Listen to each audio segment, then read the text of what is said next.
Okay,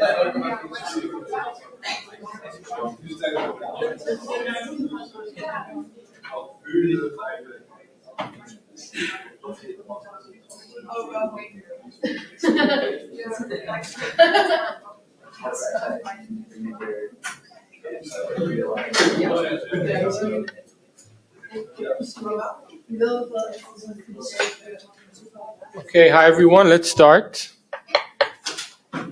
Lecture 3. Some people are late maybe because of are they here? The people who are late, do you know? Okay, we'll start. It's not a big deal. There's a recording if you're late. This is a very important lecture where we combine ideas from lectures 1 and 2. So you had, for this week, the reading is quite long or contains a lot of information. So this corresponding lecture is also like that. We start with what is true functionality for true functional logic. Then we go over the truth tables, the truth table for each connective, and what is a complete truth table for any formula or any sentence. Then we will use these truth tables to define semantic concepts that we already described. So this is the big payoff. And then in the time remaining, we will talk about how to wiggle around with truth table and find shortcuts in them. Okay, so I recommend attending the tutorial, the practice tutorial on Thursday if you find truth tables hard. Okay. By the way, first time this is the first week you hear about truth tables. Helpful to just have a piece of paper when you just write down or print all the truth tables, and then you can just always take it out and look at it for a moment if you forget what is the truth table for each connective. Okay, and until you kind of get it, and you hopefully for the rest of your life remember the truth table for the conditional, or not, right? So this is why it's nice to have a piece of paper. Okay, so what is true functionality? We already know that any non-atomic sentence of true functional logic is composed of atomic sentences linked by sentential connectives, right? We've seen how we build sentences from atomic sentences. In lecture 1, I told you that we care about sentences that have a truth value, right? We care about, I called it esoteric sentences. Sentences that are either true or false, and for the meantime, we kind of care less about ambiguities. We're thinking about really sentences that can be true or false. True functionality is combining these two ideas. A connective, like a conjunction, is true functional if, and by the way, notice this is not a typo. This is if and only if, right? There was a nice discussion, an ongoing discussion in the discussion page on Canvas about the difference between if and only if. So someone said, does this thing only shows up in only logicians use the if and only if? Kind of. It mostly shows up in academic textbooks. Okay, a connective is true functional if and only if the truth value of a sentence featuring that connective as its main logical operator is uniquely determined by the truth values of the constituent sentences. This is a big definition, but think about the negation. The negation, what does it do? You negate a sentence. So if A is true, what will be the negation of A? False. And if A is false, the negation of A will be true. So you take something with a truth value, you apply negation, and you get another truth value. In the case of negation, it's the flipped truth value. So the negation is truth functional. It just takes truth values and does something to them. Now, every connective in true functional logic is true functional. This is why we chose to call it true functional logic.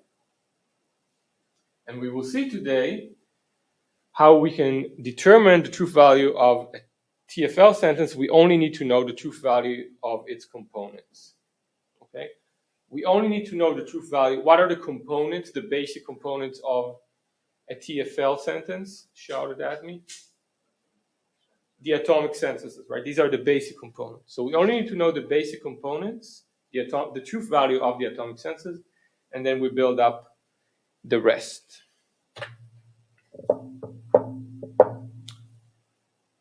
So this is all true functional logic is. So you can say more than that. Every connective in true functional logic does nothing more than simply map us between truth values. The same way that negation flips us from truth to falsity and vice versa. This is all to true functional logic.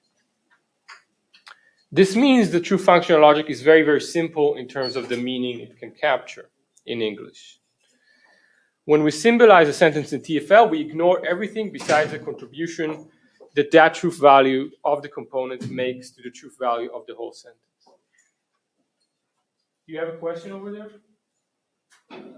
No, if you have a question, let me know. It's kind of like we're starting with the abstract concepts and then we'll see the examples. Okay? And so we're going to see another element where we kind of notice that English or Dutch are very, very sophisticated and complicated, and when we move to true functional logic, we realize that we simplify things. So we will do it also here. As we said, when we use the word but, we indicate a contrast, for example, right? In natural languages, but we translate but to the conjunction and we lose this contrast. We only care about the true function of the word but when we think about true functional logic. Okay? So this is an example we mentioned last week. Brittany had a baby and got married. So here we use what connective? Shouted at me. The conjunction shows up here, right? And, the word and, conjunction. But in English, we read order to that conjunction, right? We say, this is kind of like how many people interpret it. First, like we add kind of a time element. But this is, again, not something that, if you remember, the conjunction is symmetric, the order doesn't matter. So this is an example of how we forget about meaning in English when we move to true functional logic. So the textbook distinguishes between symbolizing and translating, just to make clear that we're only doing the symbolizing. When we treat a TFL sentence as symbolizing an English sentence, we're stipulating that the TFL sentence is to take the same truth value as the English sentence. Okay, but not necessarily other stuff. If the English sentence is true, you also want the TFL sentence to be true and vice versa. A good translation, on the other hand, should preserve meaning, but TFL is fundamentally unequipped to deal with meaning at all, or with all the meanings of a sentence. Okay, so the symbolization of an English sentence to true functional logic, one thing it should do is to keep, if the English sentence we took to be true, the TFL sentence should also be true.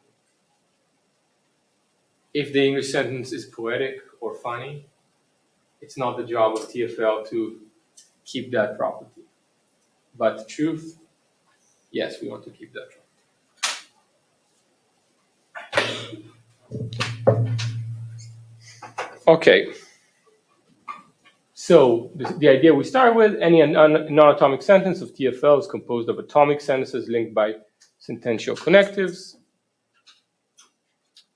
In TFL, the truth value of a complex sentence is entirely determined by the truth value of the atomic sentences. And how it's being done, these are the truth tables. Okay, questions about truth functionality as a concept. I remember it was kind of confusing to me when I learned it. I'm still kind of confused when people talk about true functionality in philosophy and they're not fully clear about it. But it has a very clear meaning.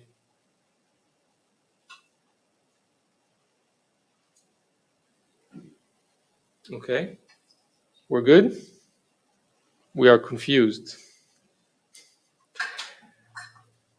Let's see some examples. So we look at the truth tables. We have two kind of broadly types of truth tables, the characteristic truth tables for every connective. These are the stuff I recommend you to have like as a sheet with you. And then we have a truth table for any sentence we want to write down. Okay. What are truth tables? Truth tables are tables of truth values. Truth values are true and false, and we will use T and F as an abbreviation because I'm too lazy to write out true and false. So whenever you see T from now on, true, F, false.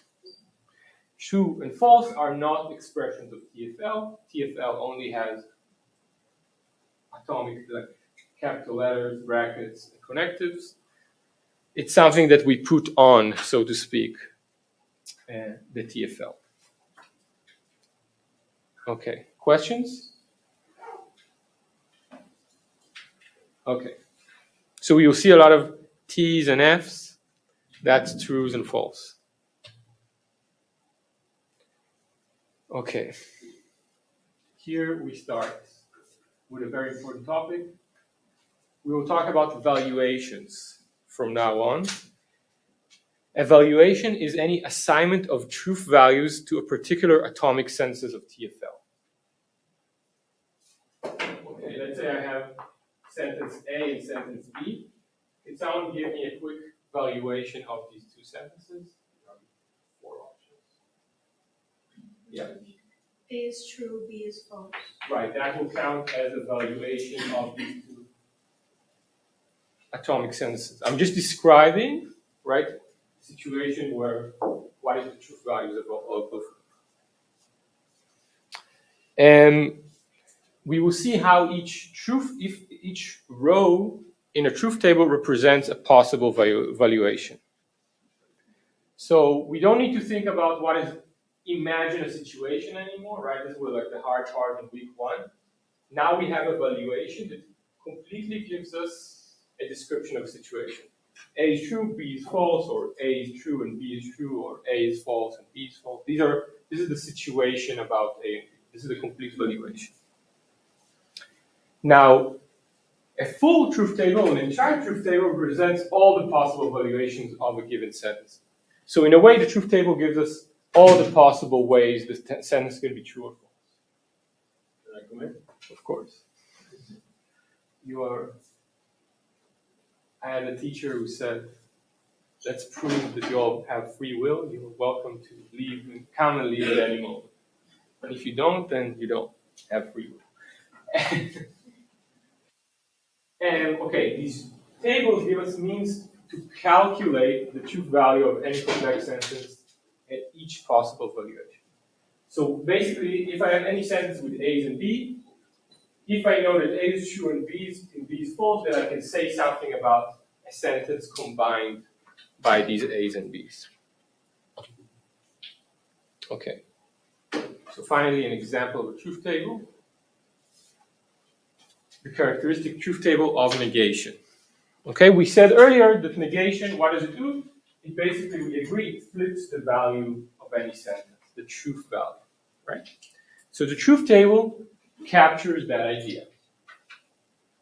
Each row represents a possible valuation. How many valuations are possible for a particular atomic sentence? For one atomic sentence, there are only 2, right? It can only be true or false. This is why we have only 2 lines or 2 rows in this truth table. And we're being specified that if the sentence is true, the negation of it will be false, and if the sentence is false, the negation will be true. Okay, so this is the characteristic truth table of the negation. Questions about how to read this?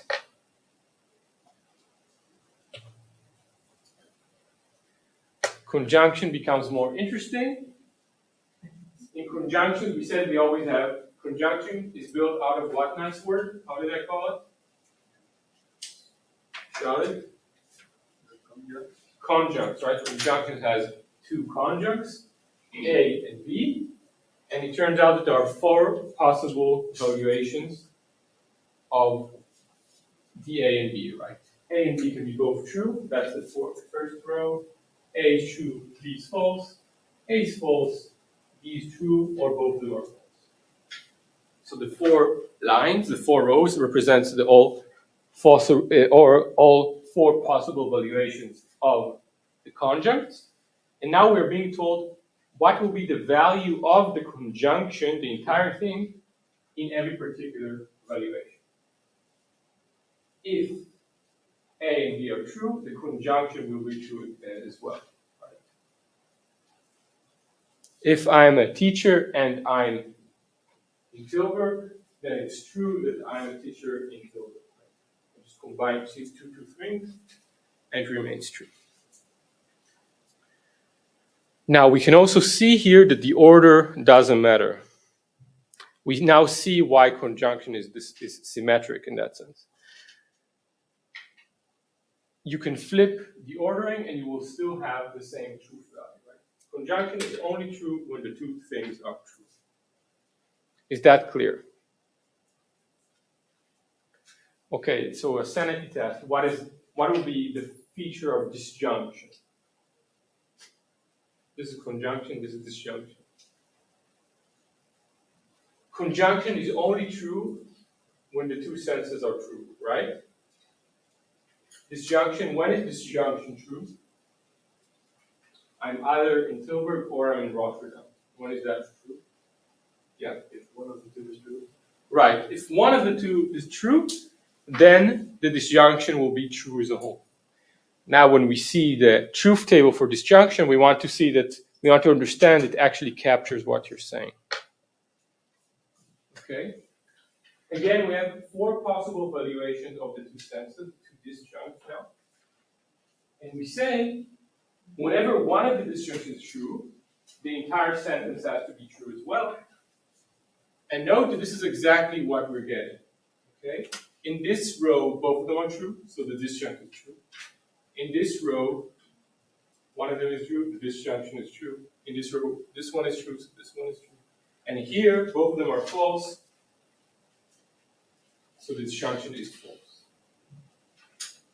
Sanity check. Is this the inclusive or exclusive or?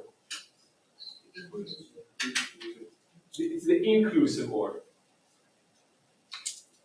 What is true about the exclusive or? Say it in like regular English. Yes. Then the top row will be false. Right. If it was an exclusive or, which it's not, we would not like the top row to be false. And we would like the top row to be false. But because it's an inclusive or, we say, even in the case where both A and B are true, we're going to treat it as a true disjunction. Okay?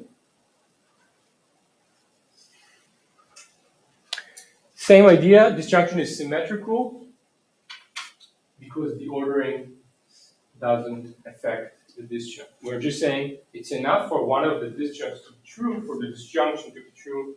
It doesn't matter which one, so the order doesn't matter. Questions about this truth table? Yeah? It's enough for one of them to be true, or if both are true, it's not true?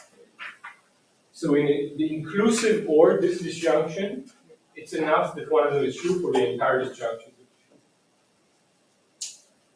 true. And I'm either in Tilburg or I'm teaching. Which row of which line in the truth table is captured by I'm either in Tilburg or I'm teaching at the moment?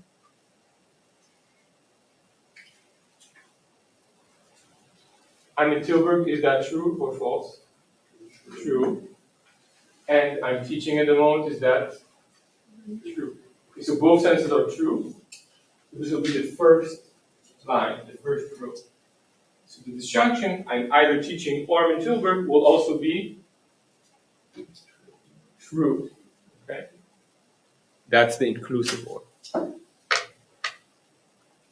Yeah, we're good because it's going to get ugly from now. Disjunction and conjunction have 9 truth tables. We're good? Time to ask questions. Remember, I'm showing you, this is what I mean, like, It's a nice thing for the tutorial when you do homework to have some references of all the truth tables in front of you, because I do not really expect you to like immediately know the structure of these truth tables. Okay, I was nine. Biconditional is also a nice connective. The sentence A, if and only if B is true. When is that true? When A and B have exactly the same truth values. Right? I'm in Tilburg if and only if I'm in Wilkenstad, or how do you say it? I forgot. Right? I'm in Tilburg, that's true only if and only if the other expression is true. Okay? So the truth table, I think, visualizes this idea very nicely. If A is true and B is true, the biconditional will be true. If they have not the same truth value, the biconditional will be false. Here, they also don't have the same truth value. In what lines of the truth table they have the same truth value? Sanity check. In the same 1 and 4, right? A and B have the same truth value in line 1, both true, and 4, both false. These are the only lines of the truth table where the biconditional is also true.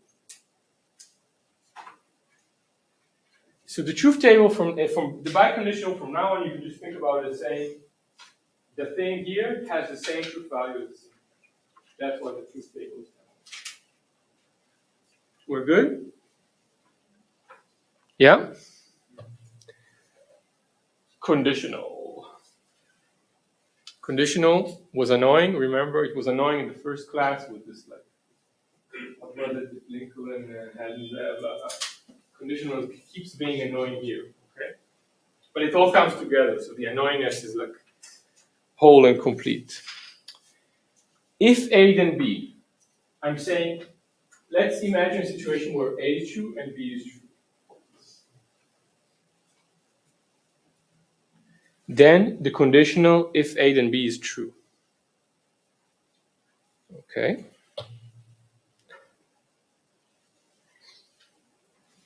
This is a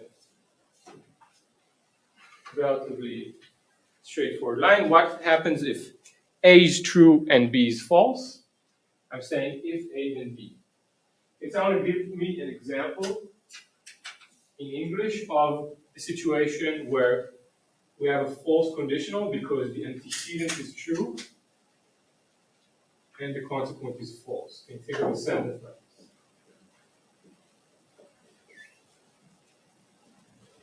Yeah. If it rains, the ground stays dry. Right. So if it rains, the ground stays dry. You can now think about a situation where it rains and the ground is not dry. Then this is a situation where this conditional is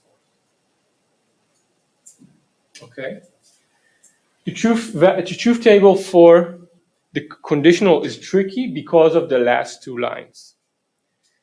We're being asked what will be the truth value of the conditional, whether it be true or false, in situations where the antecedent is false. And we're not used to think about this situation.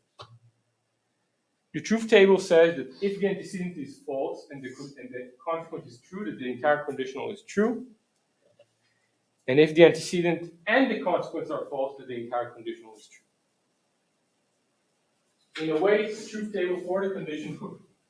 I like your face. This is the right expression for encountering this truth table. The truth table says, whenever the antecedent is false, the entire conditional will treat it as true. This is a bit unintuitive. Yeah. Can you give an example for the last one? Yeah, I will give you in a moment. So there's a good example in the slide. So this table is weird.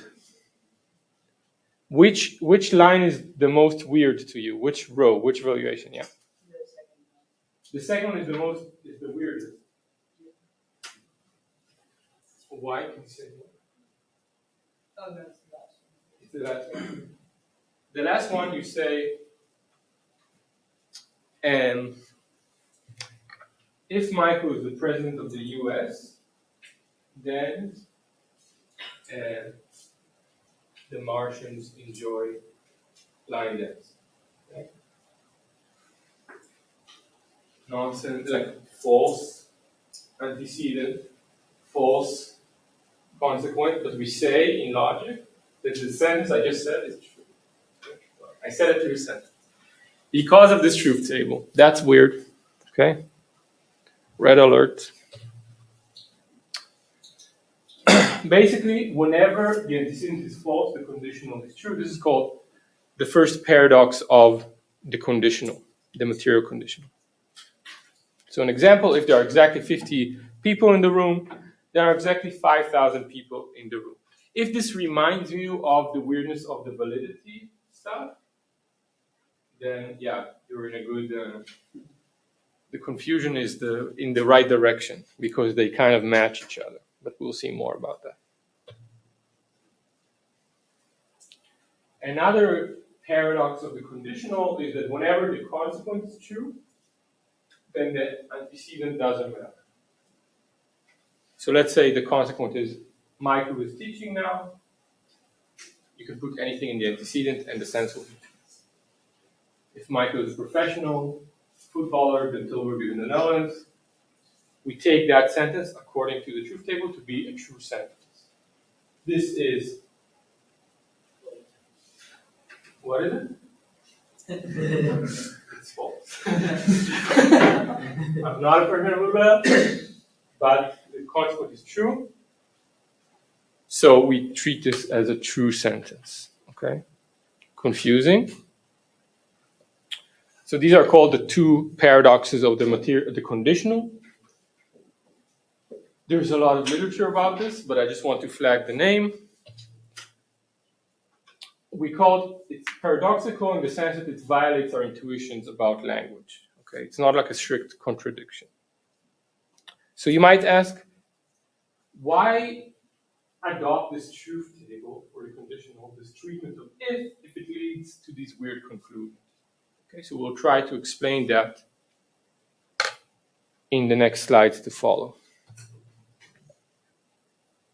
Okay, so again, the core idea is that the formal language consisting of atomic senses and true functional connective designed to help make it clear when arguments are valid in virtue of their form.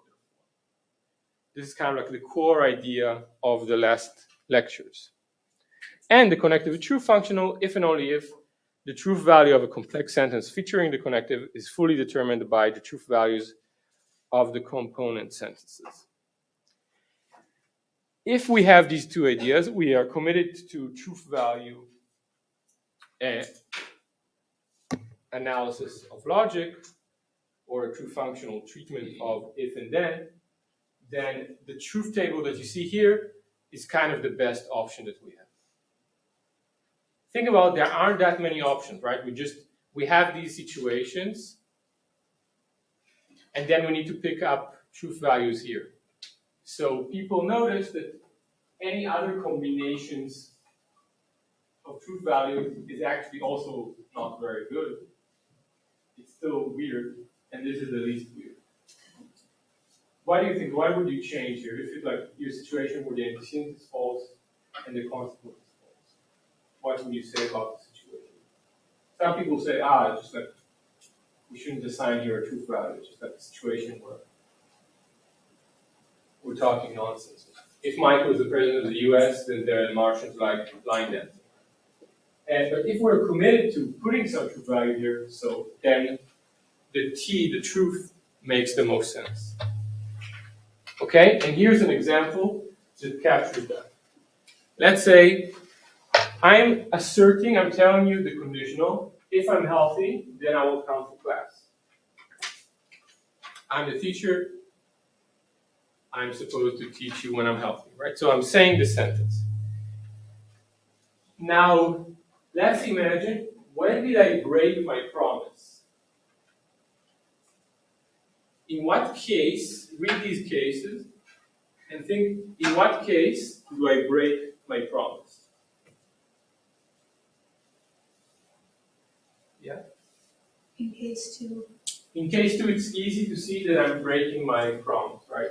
I am actually healthy, and I'm not coming. Yep, case 3 too. Case 3, you're saying case 3. And I'm not healthy, but I come to class.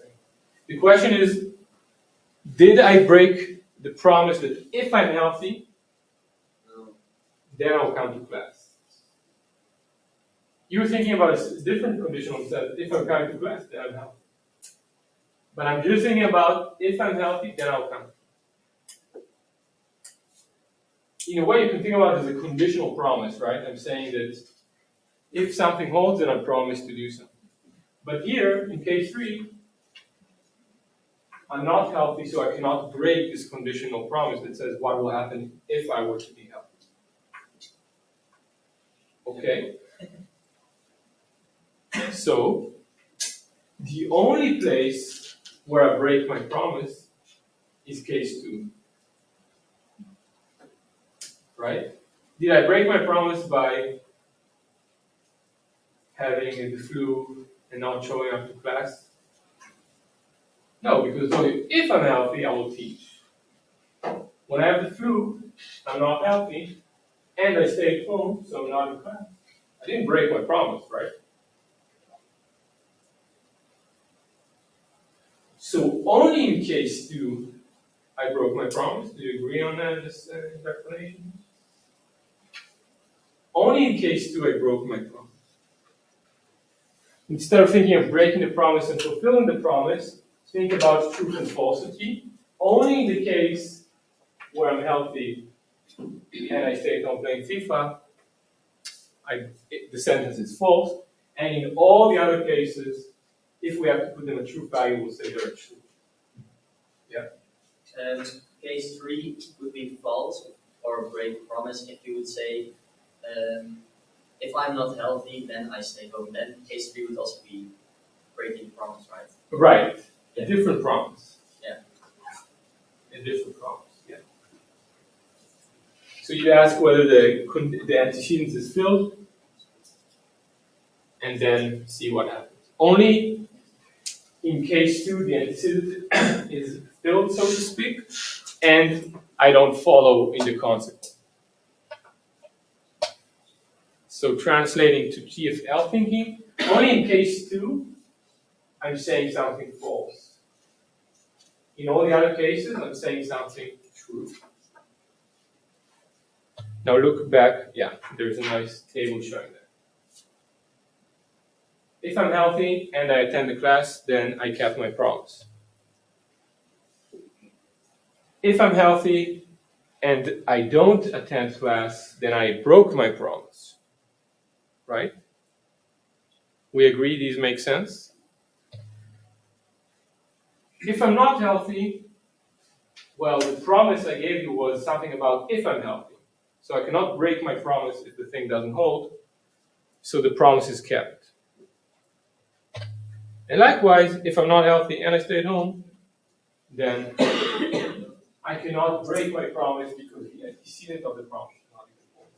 Now note that this is exactly the truth table for the conditional.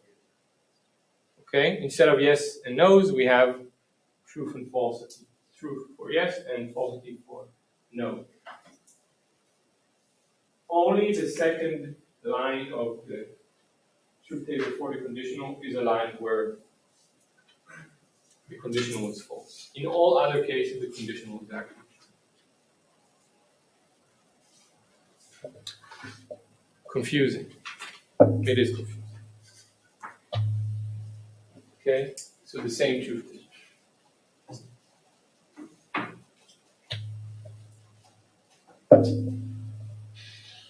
Another way to capture the entire truth table to say that if A and B is false, exactly in the second line. Only in the second line. Only if A is true and B is false. The conditional is also tricky because it's asymmetrical. The order of A and B matters. I'm saying something else if I'm saying, if I'm healthy, I'll come and teach, versus if I'll come and teach, then I'm healthy.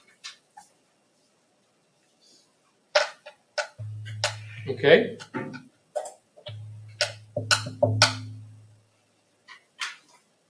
These unintuitive way of doing logic where paradoxes are striking because the everyday English, if then, presupposes the antecedent and consequence are relatively connected, but our conditional ignores that. Okay, exactly because our conditional is true functional. It only cares about the truth value.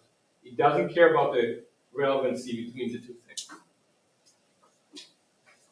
One way to show that conditionals in English and natural languages are way more complicated than what we're doing here is to consider the difference between indicative and subjunctive conditionals. So these are notions from grammar.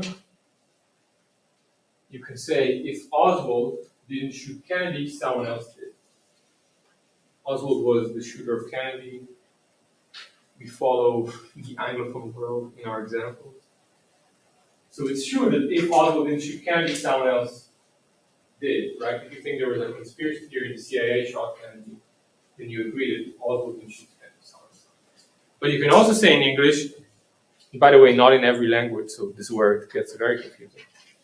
Is also if Oswald hadn't shot Kennedy, someone else would have. This is true or false? What do you think? Put on your tinfoil hat. Explain to me why is it true or false? Theoretically, it could be true. So you could assign the truth value as true, but you could also say it's both false. I would say that the first is true as a non-conspiracy theory. The first is true and the second one is false. I believe that Oswald shot Kennedy. If someone shows me good enough evidence. And then for the second, you argue that both Both parts. yeah, parts could either be both true or both false.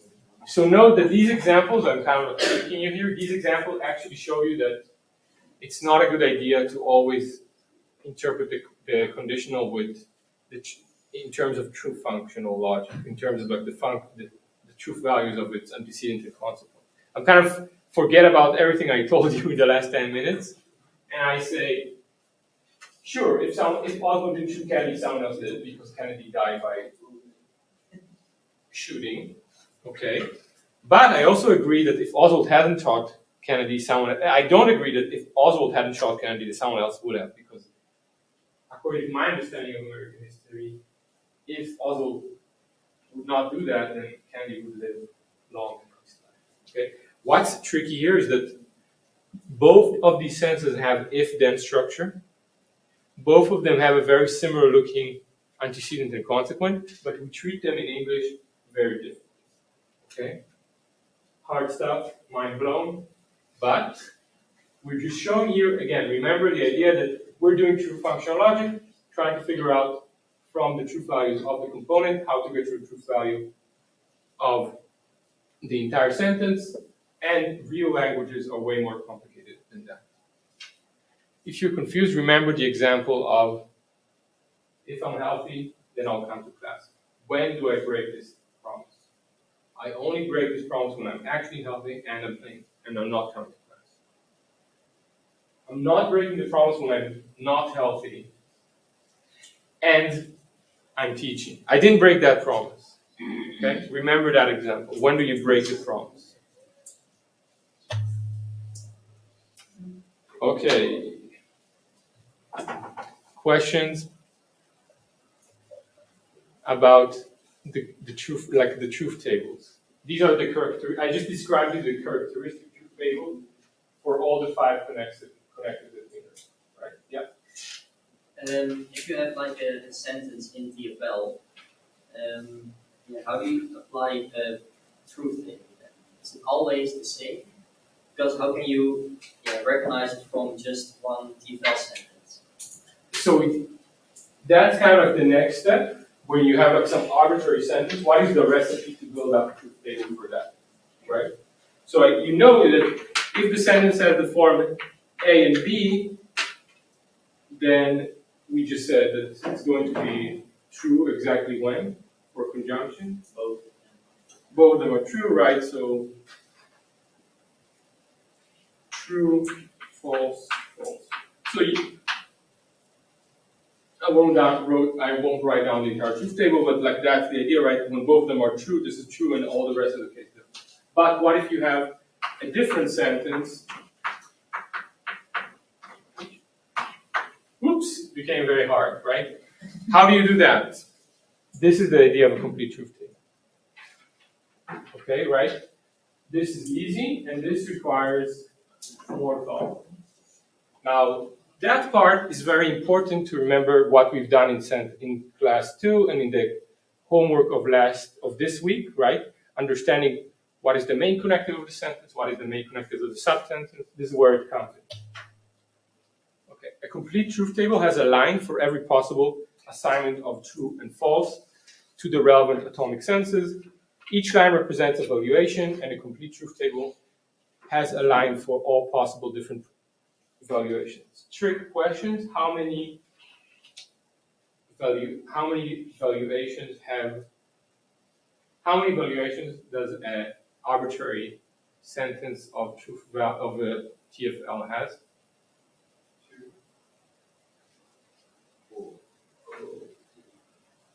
So the trick question is it depends on the sentence. It depends on how many atomic senses we have.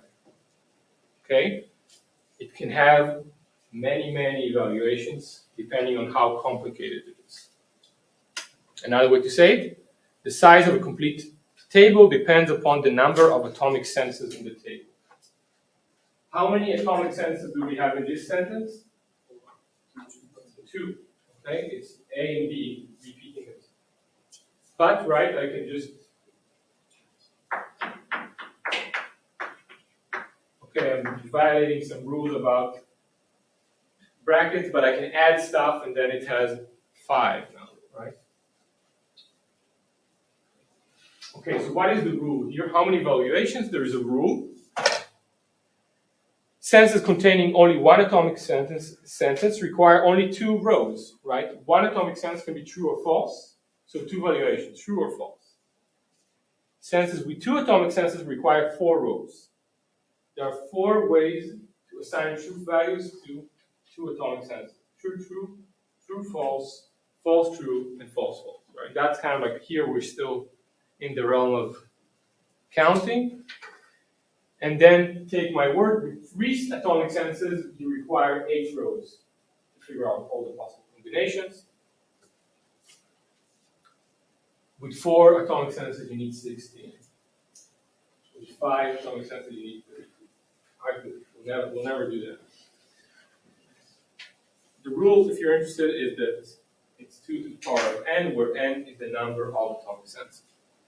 That's not that important. The important thing is to remember, if you have 1 atomic sentence, you have 2 valuations. If you have 2 atomic sentences in the formula, you have 4 valuations. And if you have 3, then you have 8 valuations. Okay, these are the examples that we will. I'm too lazy to write down a truth table with 16 lines, and so should you. So we will all do up to 8. Okay. Let's look at the recipe. Okay, the recipe, I'm just describing the recipe, and then we'll look at a lot of examples after.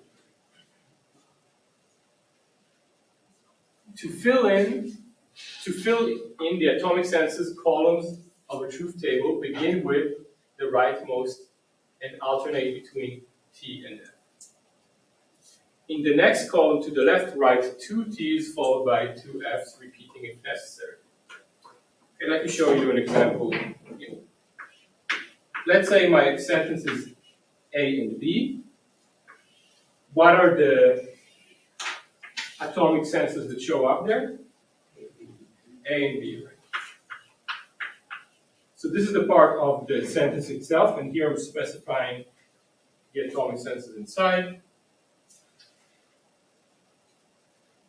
Okay, so how do I fill truth values here? The rule tells us start with the rightmost in this part and split between T and F.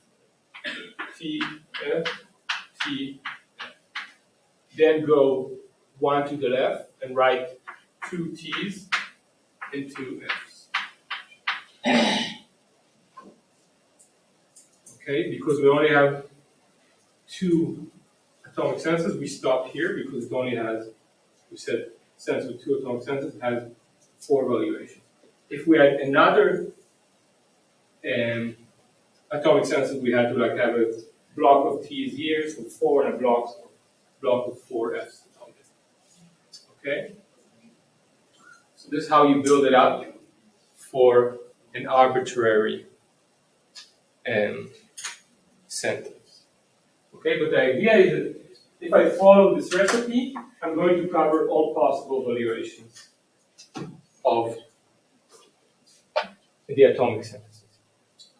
Let's take a 10-minute break. Let's come back at 11:40, and we'll see some examples.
So it's kind of what's weird is that you teach you concept, but then you start studying about it, getting mean the same point.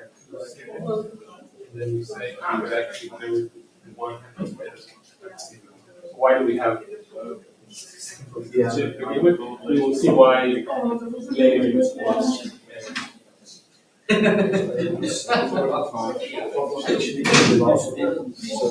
It says C is true in every one.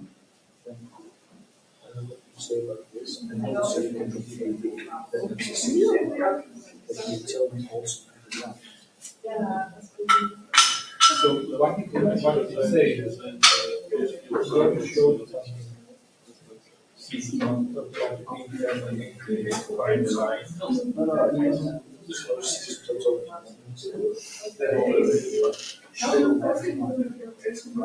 No, So you see it's true. every line. Find the line, able to validate. Yes. Show together. C is true in every one. Right. But it's important to realize what is the convention.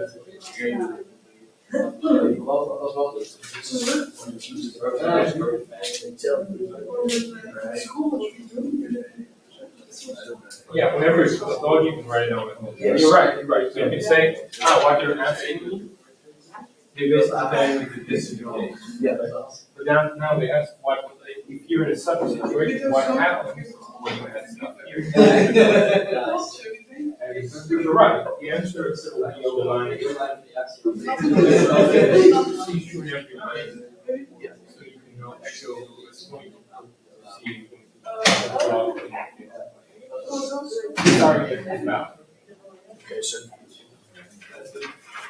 I wrote it down, I can write it down like this because it's true. Yeah, no, but what you corrected, not what you're describing as a problem.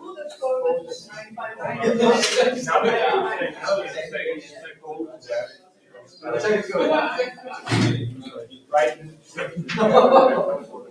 Or can I Yeah, right. So, C is the volume, the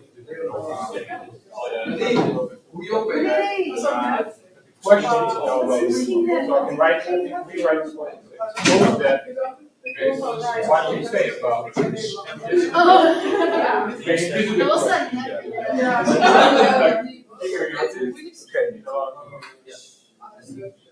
You can say that almost every case of C always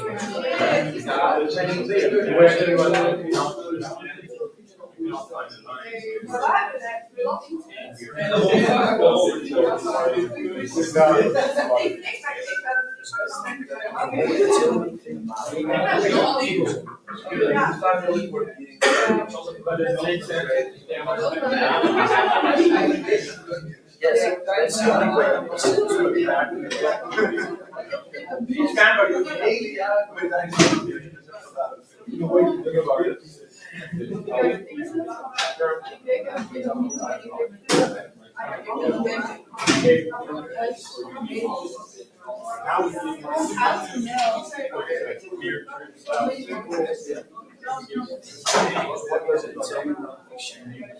say?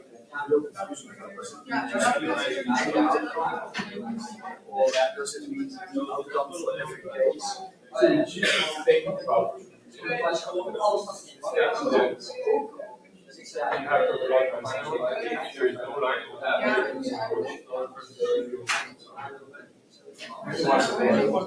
But you cannot tell like people.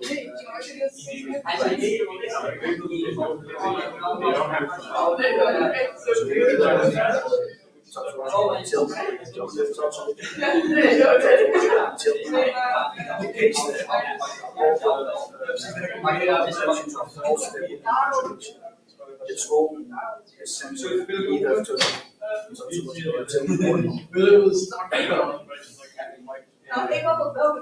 Yes, you remember the book where they show this.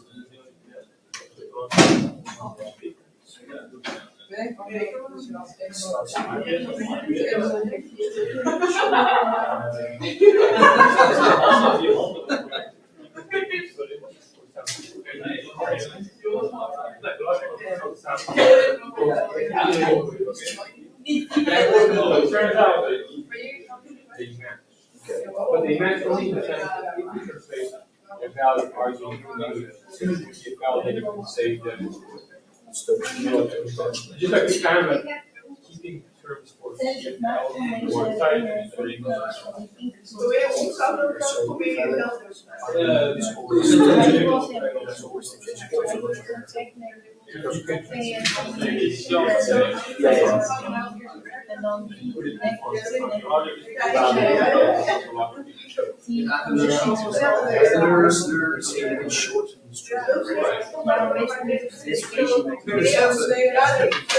How do I know beforehand which one I can leave out and which one? depends on what you want to get out of it.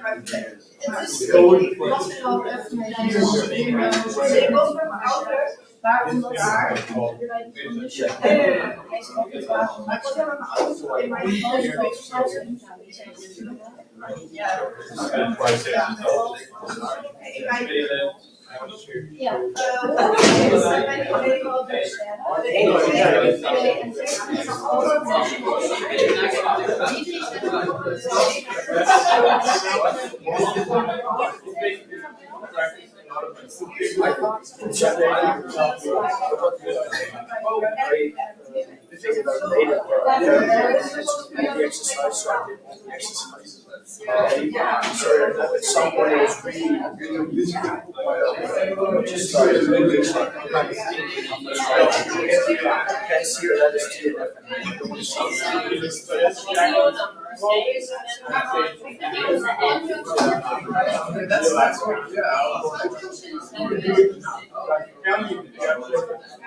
exercise, they say with shortcuts, in some cases, I didn't know what shortcuts, then I used the whole thing. With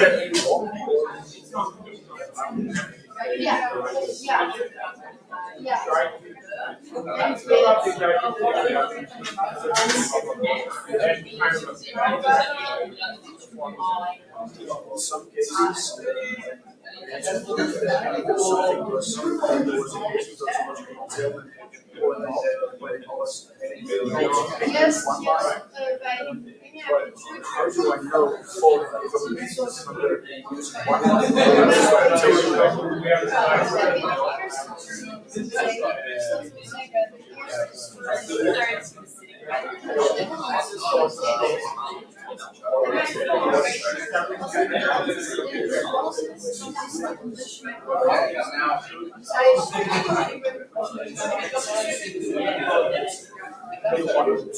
Right, yeah. You don't know. There's a problem. So I tried to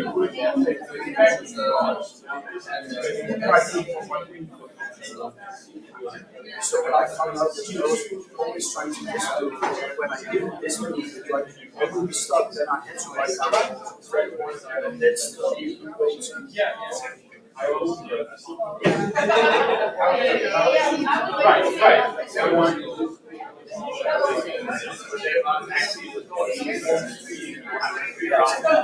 get stuck in something like this so then I had to write more. And then I found out that this was even for a week later, so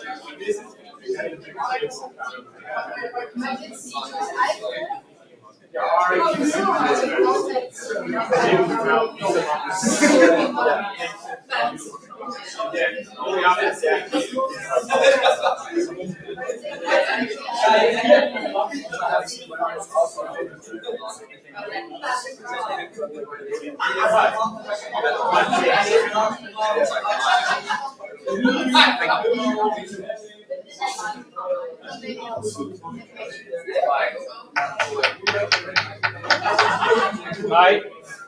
Let's come back. We have two tables to do. Very important. Okay. Let's look at our first example. Okay, we're filling up a complete truth table. You have this formula at the top. You first ask yourself, how many atomic senses does the formula have? How many? 3. Then you say, the rule is 3 atomic senses. How many lines? 8, because it's 2 to the power of 3. But that's, just remember, if that's confusing, just remember 3 atomic senses, 8 lines, right? Okay, so we have 8 lines. Right, we're good. We're still missing all the keys and edges. We're not done. Then we finished the last session before the break by saying, how do I fill up keys and F's? Okay, so where do I start? From the rightmost or the leftmost? You start with the right one, bro. Rightmost, which is A, B, or C? C, right? And then, what was the rule? To alternate T, F, T, F. Okay? You become a robot doing a truth table. And now, what is the rule for B? The one going here, you go in the left once. You alternate every 2 times, right? T, T, F, F, T, T, F. And then for A, right, you alternate 4 times. Now, do we have a complete truth table for this formula? Yes or no? Do we have a complete truth table for this formula? The answer is no. We don't have anything here yet. What do we have? What do we have now? Yeah. evaluations of all the atomic synthesis. So you can fill these in. Yeah, exactly. We have a full, but we wrote down all the possible valuations for these 3 atomic senses. Basically, every possible combination of assigning true and false T for these 3 atomic senses is now represented as a line. Line 7, what does it represent? It's important to read to understand these kind of what things mean. So what does line 7 represent?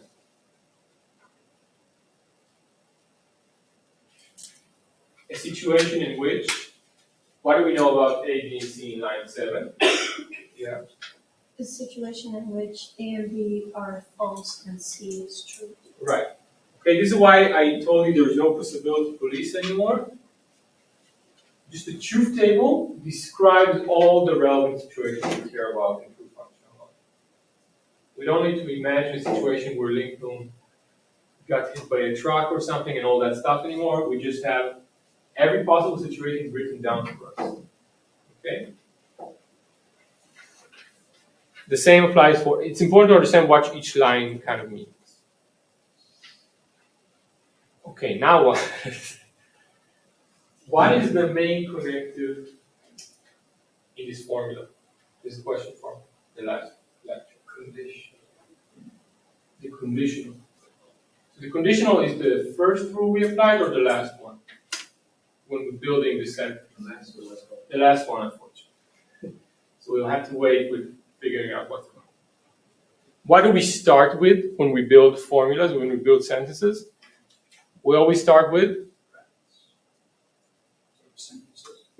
when we build the formula, what are the basic components? The atomic senses, exactly. In mimicking that idea, we now start filling out the truth table for the atomic senses. Very easy, we just copy. Okay, I have a line here for A, I just copy the corresponding row for A.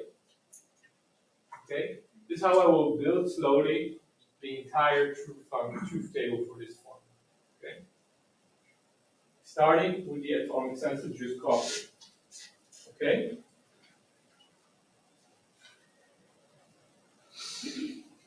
What is the next operator that was applied, and this is a trick question, when building this big sentence? The negation? It's either negation or the conjunction. There isn't really precedence, but both of them we used in atomic senses and compose something bigger. And this, again, will be, we will mimic this behavior and we'll fill out the rows for the conjunction here or the negation here. You can pick what is easier, negation or conjunction. The negation, right? The negation just flips. Okay, so we here, and I just flip it. It doesn't require much thought, right? You just have a T here, you flip it into an N. Okay. Now, we covered the negation. What comes afterward in terms of building the formula? Is it the conjunction or the implication? The conjunction. So we'll need to fill up this column here. We will fill up according to the rules. The conjunction is true exactly when both conjuncts are true. Okay, so it requires a bit of thought. You look at the rows here. Here A and B are true, so this will be true. Here A and B are true, is true. Here B is false, so the conjunction is going to be false. Okay? This is how I filled up. This is called looking for cases where the conjuncts, either of them is false. Okay, now what is left? The implication, right? That's the last thing because that's the main connected, because that's the last rule we applied to get this formula. And so we have the conditional, and the conditional, remember, has this annoying truth table that again have a cheat sheet when you do the homework or when you do the lecture. You need to figure out, given these values, what will be the value of the conditional. If the antecedent of the conditional is true and the consequent is false, what do we know about the conditional? It's false, right? If I'm healthy but I don't show up to class, I broke my promise. Okay? I'm looking at the last two connectives from which I build up the conditional, right? That's the entire idea of the scope of the conditional. It scopes the entire formula. So I'm looking here, and I'm filling up this according to these columns. Okay, and this is again where things are tricky, because here, for example, the conjunction, which acts as the antecedent, is false, and the consequent, which happens to be a negation, are false, and therefore by the truth table, the conditional is true. Is there anything left to fill up in terms of truths and false? Okay, so this is how a full truth table looks like. Now, that's good. We kind of like follow the recipe, but we also want to understand the situation. I can ask you, when A, B, and C are all false, what is the value of this big sentence? What is the answer? Now you can kind of read off from the truth table. True. True. I don't know it by heart, so I need to check as well. What do you check? First evaluation, so false, false, false. Right, you look for the row, for the line row, where all of them are false, and then you jump immediately to here and note that it's true. Okay, that's kind of like the power of truth tables. They tell you in every evaluation what is the truth value of the big thing that you made. What is the truth value of this long sentence, which is built out of the smaller atomic sentences. Another example, when A is true, B is true, and C is false, what line am I looking at? A is true, B is true, C is false. Which line is this? Second line, okay? So I can ask, in the second line, what is the truth value of this big sentence? True, okay? Another example. Okay, this sentence is also long, but it only has two atomic sentences, right? Two atomic sentences and 4 lines. By the way, even with one atomic sentence, you can make a very, very long sentence, right? You can just write. There's nothing stopping you from writing weird stuff like this. I'm just using one atomic sentence, but the formula is kind of long. So there is no direct connection between the length of the sentence and the number of atomic sentences appearing. Okay, so how do I fill these up? This is the rightmost.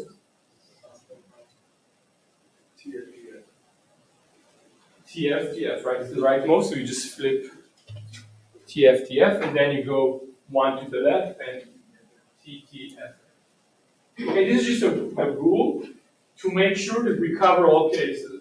If you want to think about it and figure out what are all the combinations, that's also okay, but it will make life much harder because this is kind of, we agree on the ordering in advance when we do so. What is the main connective here in the sentence? The outer negation, because it scopes the entire formula, right?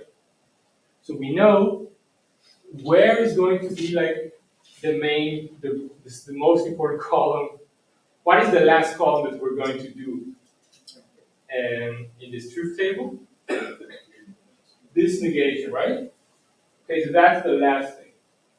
What do we start with? We start with the components, the atomic sentences, so we just copy, right? Clear? We just copy. Now what can we do? What is next? The inner negations, right? The inner negations are applied directly on atomic sentences, so we can move on to them. Questions? Do you have questions? No, if you have questions, that's a good place to ask. We look at the inner negations here, flip the values of B. If it was true, it becomes false. Likewise, this is another inner negation, flip the values. Okay, what comes next? in the order of building, writing down this sentence with the rule of creating sentences, what is the next rule that comes up? What is the next connective that I use?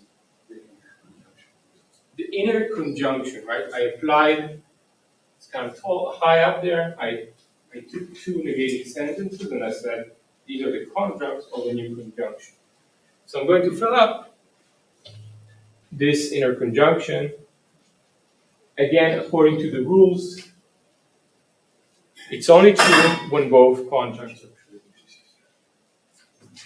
Which row, which column do I look at when I'm filling out these? Do I look here? No. I look here, right? Do I look here or here? Not here, but here, right? Because I'm conjoining negations. I'm not conjoining the atomic senses. You see, I didn't just made up these words. They're actually useful when you think about the truth table. Okay. And you apply these rules. The only case when both of them are true is the last line. True, true. Now, do we do the negation or the conjunction? You're whispering. The conjunction, the remaining conjunction. Okay. Where do I look? Which two columns do I need to look at? The B, atomic sentence, and the other conjunction, correct? So I'm looking at here and here. Okay. And now I can just fill it up, right? True and falsity, that will count as falsity. True and falsity, that will count as falsity. Oh, what do we know about this column? All false. Okay, now I can ask you, under what valuation is this sentence true? And I'm asking a tricky question. Under what valuation is this sentence true? Valuation means you need to look at lines, right? Rows. Wouldn't that sentence with or without the negation? The entire sentence. When I'm talking about the sentence, I'm talking about the entire. Right, I haven't finished up building this. Thank you. You should have said that. I did finish building a truth table, right? So I'm confused. Can we already say that it's true? Because the conjunctions, the second conjunction has to be both true, and this is already every conjunction, the inner conjunction, all the inner conjunction choices are false. Right. So it can't be true, and the negation of the false is true. You can already do this true. Right. So note, I just want to clarify, I made a mistake here. I started thinking about the truth table without finishing the truth table. I missed a column here, right? There was an extra column of the negation, right? We said that negation is the main operator. We end with that. And as you said, the column that we look at is the column of this conjunction. And it's all false, so every column here will be true. Okay. Now I'm going to ask you again, under what valuation is this? Now we have a full table, now we can start thinking about it. Under what valuation is this sentence true?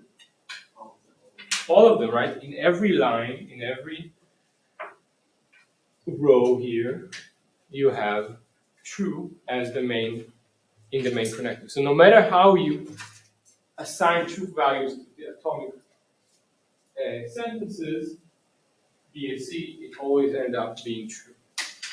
Okay? No matter what valuation you apply, it's a true sentence. Okay? Yes? Does that make this a truth table of a necessary truth? Yes, this counts as a necessary truth. And as I mentioned in the break, Now, a bit annoying depending on your inclination. Instead of using these terms from the first lecture, we're going to have special terms for truth tables which can correspond to these claims. So this will be a tautology. Tautologies are always necessarily true. Okay, so now exactly we're going to cover semantic concepts that you can read off once you understand the truth table and you have it fully written down. Yeah? Tautology. What a nice word.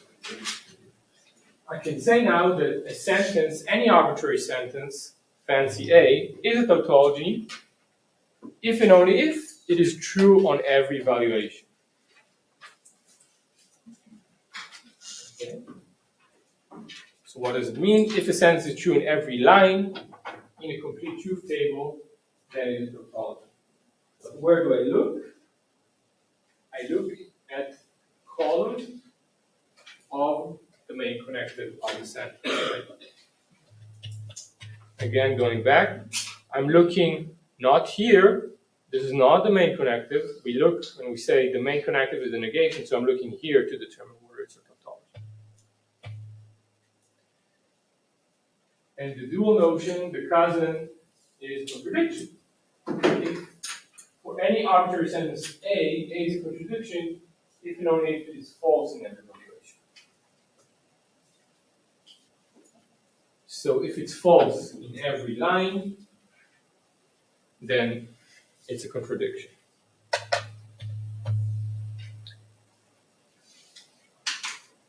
What would make this sentence into a contradiction? How can you change this sentence to make it into a contradiction? Yeah. Right. If you remove the last negation, what you have here will be a tautology. If you have a tautology and negate it, it becomes a contradiction and vice versa. Right? Okay, another concept. Two sentences A and B are tautologically equivalent if and only if they have the same truth values on every valuation. If you can write down, up to now we've written down one sentence in the truth table. Now if we write two of them, and we look at the column of the main connective, and we notice that the column of the main connective has the same value in every row, then we say that tautologically equivalent. Basically, whenever the one is true, the other is true, and whenever the other is true, the one is true. The true are in the same, exactly the same situation. You look at the column of the main logical operators, basically the same columns in terms of TFL, then they are tautologically equivalent. Okay, example.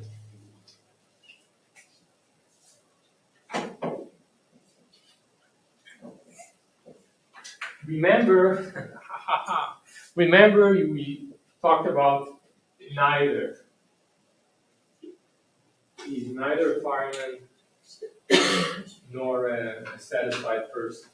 So I'm saying we write it down as like it's not the case that he's either a fireman or a satisfied person, right? Here I'm saying he's not a fireman and he's not a satisfied person. And some of you were confused out. What is the exact relationship between these two sentences? So let's build up the truth tables and see. P and Q, we only have two atomic sentences, and they are both being shared in these two formulas, so we write it down here. We can also do it in a situation where they don't share an atomic sentence. Okay. Copying the atomic sentences, moving to the next connective in building up the right sentence. It's a negation, so I flip values, right? Where do I move now? Another negation applied to an atomic sentence. I flip value. Yeah? Why can't you just replace that middle and with a conjunction and then treat the sentence as a whole? Okay, so the and here. Yes.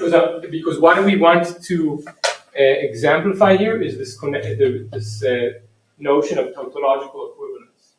And tautological equivalence is also always between two sentences. If I replace the end with some logical connective, it will become one big sentence of TFL. But why can't we do that? You are allowed to, but I specifically want to apply this definition when I have two separate sentences. So you also can put a comma here, right? I'm just saying I'm considering two sentences, this one and that one.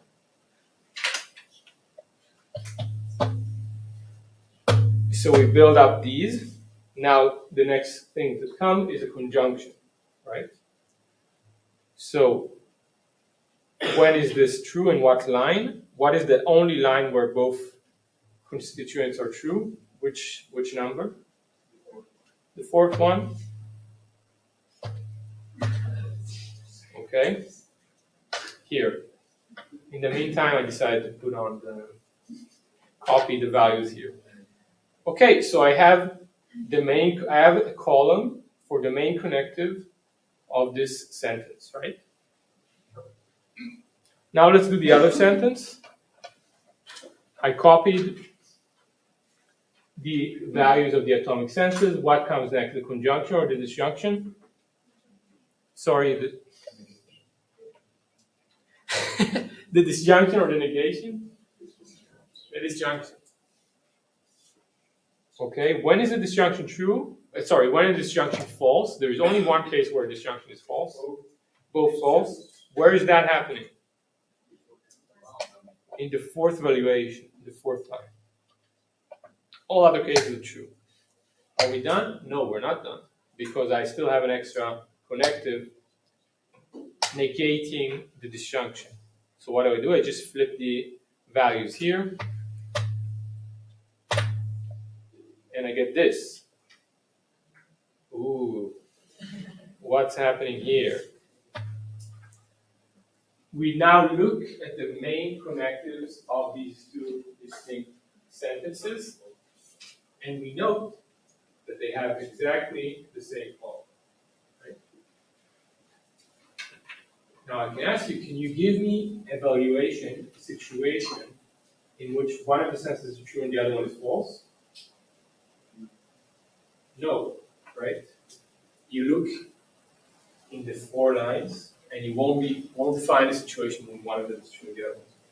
We're operationalizing all these mental games that we played in the first week, right? When we say something is jointly consistent, and you have to imagine stuff and who is the possibility police, etc. No need. You look now at the rows of a truth cube. Okay, and by the way, this is why when I say he's neither a fireman nor a satisfied person, it's the same thing as saying he's not a fireman and he's not a satisfied person. Okay? There's an interplay between the negation, conjunctions, and the disjunctions. And it's so famous, by the way, that they gave it a nice name, the Morgan rule. Okay, so the Morgan, good for you, you got a fancy equivalence named after you, right? This is the hope of all of us, the musicians, to get to be named after an equivalence. Okay, let's move on with the semantic concept, and this is again we can consider any number of different senses, A1 to AN, and we say they are jointly tautological consistent if and only if there is some valuation that makes them all true. Okay, so it's enough to find one line where the main connective is true all around. And they are jointly tautologically inconsistent if there's no valuation that makes them all true. And 2, the most important, the sentences A1, A2 up to AN tautologically entail sentence C if and only if there is no valuation of the atomic senses which makes all of the ANs true and C false. How would you call A1, A2, AN here with the terminology of the first class? Right, these are premises, okay? This captures the structure of a valid argument. If these are the premises, we can say that tautologically entail a conclusion if I cannot show that the argument is invalid. What does it mean to show that the argument is invalid? I need to find a situation where all the premises are true and the conclusion is false. Translating that into truth table talk, I need to find a valuation where all the atomic evaluation of the atomic senses which make all the A1 to AN true and the conclusion to be false. Yeah. The consistency, is that only for the premises or is it also counted for the conclusion at the end? Good. So consistency is a notion about a group of sentences, not an argument. So these are two different things. We talk about consistency, you have a group of sentences, but you don't say that there are arguments. You don't distinguish between premises and conclusion. Okay. So because it's a very important notion, we have a symbol for that called the double turnstile, this symbol. And we write down like this, that A1 to AN tautologically entails C. In TFL, there is no limit on the number of senses that can come to the left of the turnstile. And we assume that there is one thing coming at the right side of the turnstile. Basically, we're assuming that the arguments can be as long as we want and have one conclusion. Okay, and double turnstile is not a symbol of TFL, it's a symbol in our meta language. Okay, this is how we describe the connection between senses and TFL.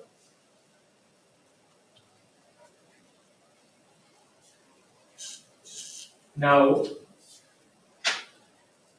we can do things like think of 0 A1 to AN. So N now is 0, and we only have C. There's nothing on the other side. This says that C is a tautology. It's always true. We can also put one sentence on the other side, and this will say that C is a contradiction. We'll see. And in the practice, we'll see more. Why is that?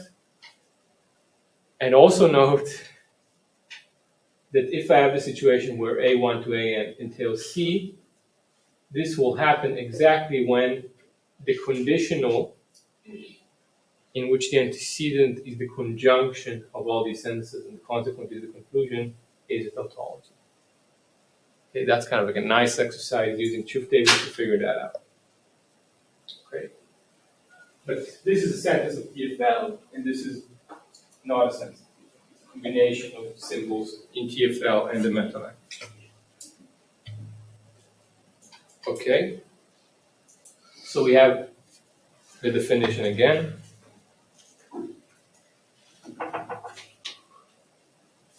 And this is the big payoff in lecture 3. If we have tautological entailment, then we can know for sure that validity occurs between a set of premises and a conclusion. The textbook, to make it clear that we distinguish between validity and tautological entailment, uses these 3 dots for designating an argument. Okay? Why is that?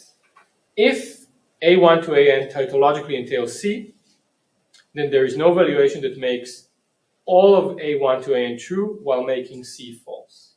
That's the definition. And since our valuations exhaust all the possibilities, it is logically impossible for A1 to AN to be true and for C to be false. And this is exactly the definition of validity that I gave you in the first lecture. Okay, so now, again, instead of being worried about how do I figure out what is valid, I need to imagine a situation where all the premises are true, the conclusion is false. Where do I stop imagining? And so on. You don't need to do that. You can translate that into TFL, write down the truth table, look for a row in which all the premises are true, conclusion is false. You cannot do that. Congratulations, the argument is valid. Okay? So this is the general procedure to study validity now. We symbolize the argument TFL. Premises are now A1 to AN, the conclusion is C. We build up a truth table, kind of like a big one that contains all the premises and the conclusion. And then we look for showing invalidity. Okay? We cannot do that, the argument is valid. Okay, let's look at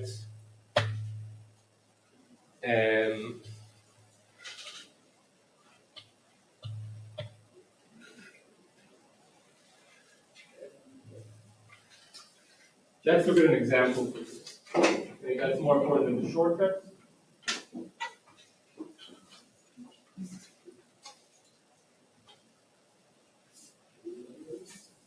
I'm writing down an argument.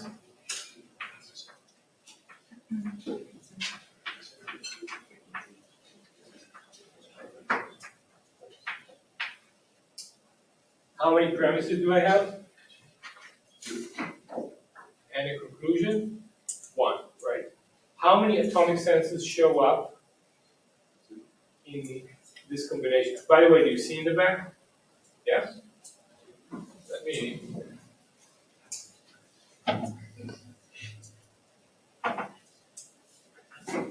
How many atomic senses do I have here? 2, right? In all these senses, you look at all of them, there are 2 atomic senses. So how many rows will I have? 4, right? So I write down B here and A here, and I'm doing the flipping rule T, F, T, F, T, T, F, F. So I just wrote down all the possible valuations.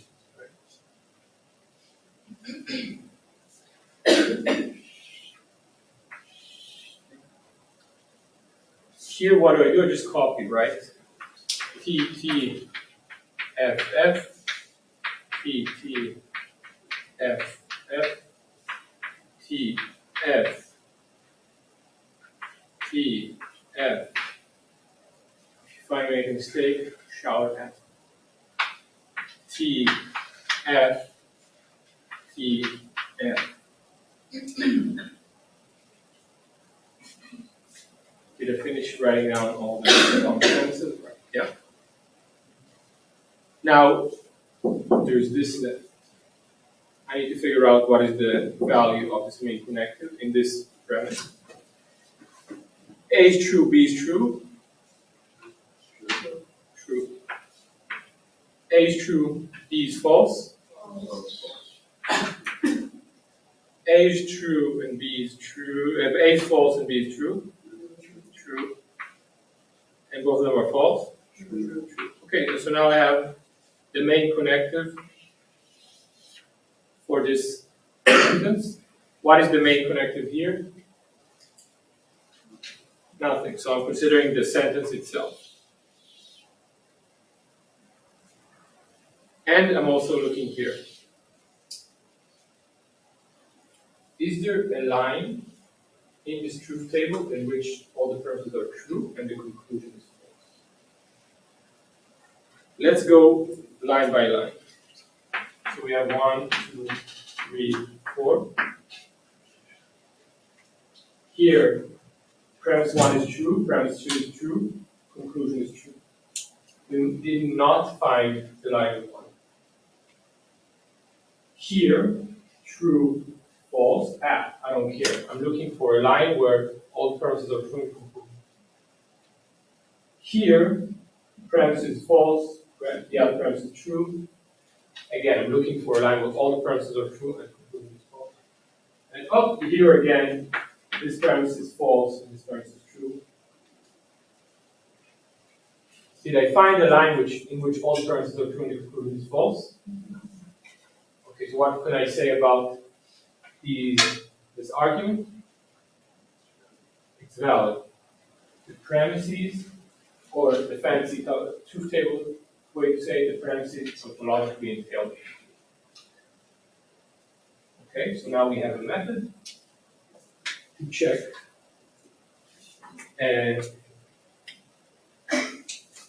the validity of any argument. Okay? Questions about this? Yeah? Yeah, you have like two premises with 8 rows, then you have 60 rows. In total. Sorry, I can't hear you. Sorry. Oh, yeah, I can't hear you. Sorry. Yeah. You have like two premises with 8 rows instead of 60 rows. So the thing is that note, okay, that's a good question. The way we set it up is make sure that you have the same number of rows for all the premises you consider. Here you have a premise with one sentence, right? So if you only written down that sentence, it would only contain 2 rows, right? But because here we have 2 atomic sentences in this premise, the truth table becomes like having 4 rows. But it then covers the case here, okay? Look that here I'm kind of like doing true, false, false. So I'm having these chunks of truth and false. But in general, the length of, like the height of the truth table will be determined by the premise with the biggest number of atomic sentences. If you have one premise with like 3 atomic sentences, then you'll have 8 lines, even if all the other premises have length. If you have one premise with 3 atomic sentences and another premise with 3 other atomic sentences, how many lines will you have, unfortunately? Too many, because now you have 6 atomic sentences overall. Yeah, that's what I meant. Yeah, okay. So 6 atomic sentences, 2 to the 6 is 36. No, it's anymore. 128. Thank you, 128. So that will be a line with 128 rows, arguably. So hopefully this will not show up in the. No, it will not show up. It will take too long. Okay. But again, what you look at all the premises, and you count the number of distinct atomic sentences you have, and then that determines the height of the table. Yep. If you leave out the condition, so you only have sentence A and therefore B, do you still speak of concealment? You can, right? So let's right in the first lecture we kind of asked what happens if you remove a premise. So let's say this is our argument. A, therefore B. Is there a line in the truth table in which all my premises are true and the conclusion is false? Which line is it? Line 2, in which the premise is true and the conclusion is false. So I found a line 2, or I found a valuation where A is true and B is false. It shows me that this particular argument is not valid, or there is no tautological detail. Why? Again, because I found a line in which the premise is true, conclusion is false. It's just like now it's a matter of like searching the truth table. Okay?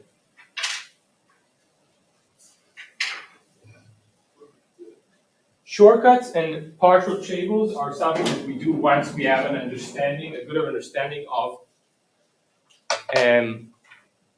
how to read a full truth table. So if reading a full truth table is kind of confusing, the shortcut will be even more. I will go over it here quickly, and we will do, this is basically the practice we'll also do in the tutorial. Okay? If you understand how to dig a full truth table, you don't have to worry about the shortcuts. Okay, the shortcut is kind of like an extra thing that keeps you time if you're lazy. Okay, so let's think about it. To show the sensitive tautology, we need to show that every line has a truth in it. So I need to check the entire truth table. But if I want to prove to you that something is not a tautology, I need one line in which,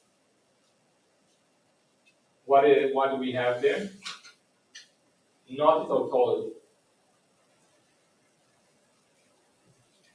I need one line in which, no, so sentence tautology, if it's one sentence in which the main connective, the column is just true, true in every evaluation. If it's not a tautology, it's enough that there is one line in which the sentence is full. Okay? Let's look at a very simple example. Is A and B a tautology?